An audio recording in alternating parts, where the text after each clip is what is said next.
niya akong hinila. Sinabi niya, nung malapit na siyang pumunta dun sa kwarto.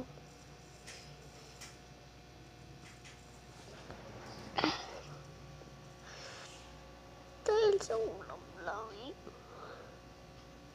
Pwede ka naman magluto eh. Ba't mo pinagtatamutan?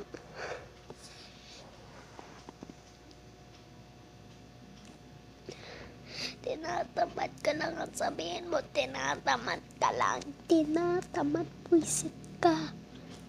Tinatamad ka lang. Sinabi niya, papasok na sa kwarto. Pasalamat ka na bata ka, hindi ka sinapak. Bagay kayo sa akin. Tapos bukas, away pati. Sana maging away na para wala na.